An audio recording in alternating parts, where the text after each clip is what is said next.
Another range day. Yep. Taking the AR out, the one I bought for Christmas.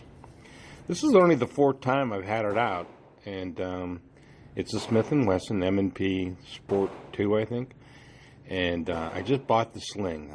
I love to have the sling wrapped around my wrist because that's the way I shot a small bore rifle in college. Gives you a better hold, I think. But I started off a little rough.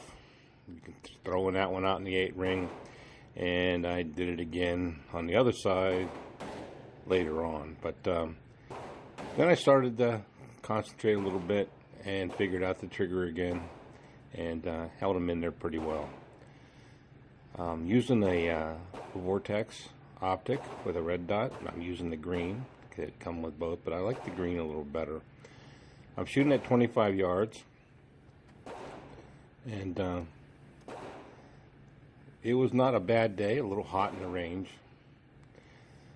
They can't air condition the range because of the ventilation, so it gets a little humid in there, especially when the storm clouds are out. And we did have a little thunder boomer and some high humidity that day.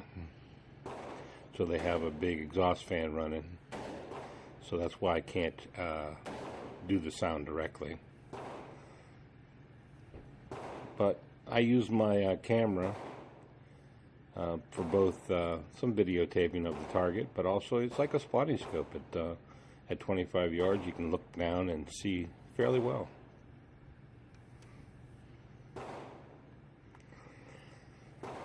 I need to upgrade this a little bit because the handguard doesn't have much. It doesn't have a heat shield, from what I've been told, because it does get a little hot.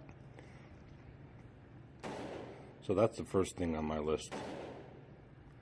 I do have a AR 223 5.56 loader from Pop's Quest, but you know, when you only have one mag, it doesn't do you much good. And the only ammo we're allowed to use right now is the ammo you buy from at the range, double action. However, they have lightened up on that a little bit, that you can bring in the same ammo from some other place. So if you can find it on sale somewhere, the same type of ammo that they use there, then you're allowed to use it as well. They just had too many people using tip bullets that were penetrating things that they shouldn't be penetrating.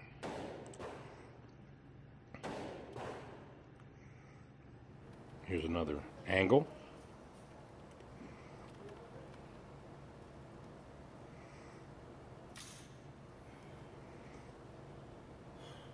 I just love the red dots. I have them on all my modern rifles now, but I have it on my Ruger PC4 carbine and my Ruger 1022. They're not the most expensive one. This is probably the most expensive one I own on this rifle. And that's because I got gift certificates for Christmas, so I used those.